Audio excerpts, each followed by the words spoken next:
Because the truth is, there are a whole lot of people who are extremely powerful and a whole lot of forces that are extremely powerful that would prefer this story never be told.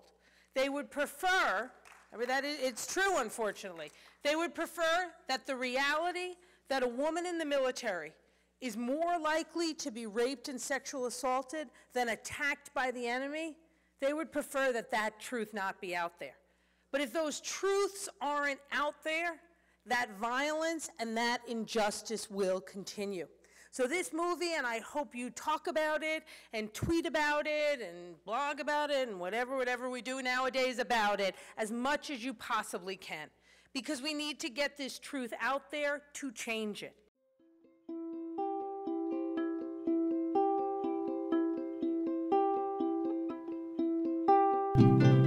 React to Film is all about that, using media to change the way people think, the way people see things, and expose them to the issues that we're blind to. As many men, and sometimes, in some statistics, even more men than women are sexually assaulted each year in the U.S. military. I mean, this is an issue that I think, regardless of what you think about the military, regardless of what you think about what one thinks about the wars, I think everybody can agree that, you know, these people who are in service should be protected. This should not be happening to them. Do you think that the military thinks if they talk about personal matters, you know, airing your laundry out, makes them weaker? Maybe like that's why. Right. No, I think that's a very good point. And I think many men and women don't report for that very reason. Oftentimes, they feel that they will be perceived as weak, and even they may be ridiculed. Or worse, or even they feel that their career may be hurt because they're not seen as leaders. In one of your interviews, you mentioned that it will probably never, the trials will probably never leave the military, like have an outside trial for a military case. But however, things could happen in the military where the trial happens outside of the chain of command. So there is a solution to this. Well, that would certainly go a long way to helping. I mean, what Panetta did is he took the decision to investigate and prosecute away from the unit commander and moved it up to the level of colonel or Navy captain, but it kept it within the chain of command, so there is still an opportunity for a conflict of interest. It has to be moved outside of the chain of command, put in the hands of prosecutors, trained attorneys. This is their job, and they should make the decision, you know, completely free of the influence of chain of command. What can people in the audience do, whether it's just getting engaged through tweeting or posting, telling their friends about the film, but what about that congressional hearing should they know, and could their voice matter?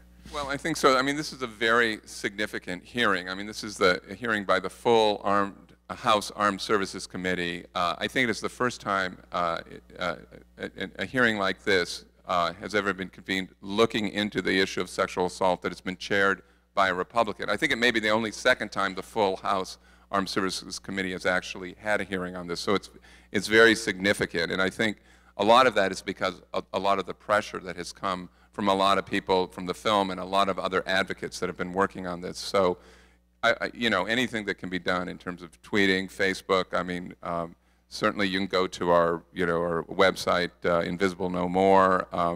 Well, it's actually notinvisible.org, and there's a lot of things that you can do there.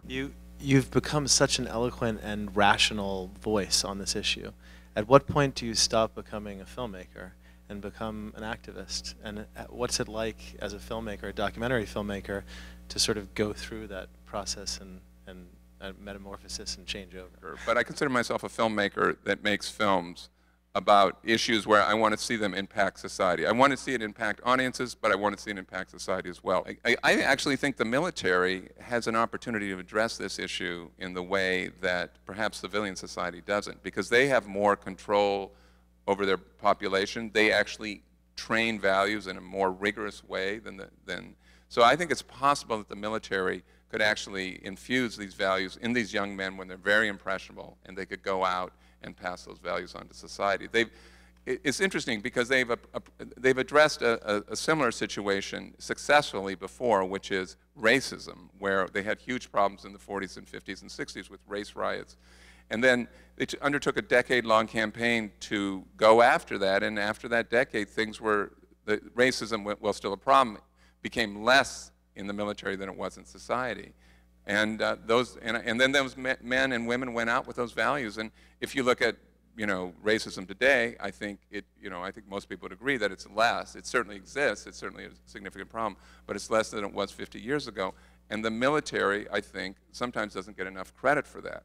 They have an opportunity right here to become a leader in this, particularly now because we're downsizing. There isn't the demand for recruitment, so they actually can step up and say we have a problem, and it won't affect recruitment quite as much. So, I mean, well, my dream is, you know, 40, 50 years from now, we look back, and not only has the military started to, you know, address this problem to a large degree in the military, but actually it's affected society as well.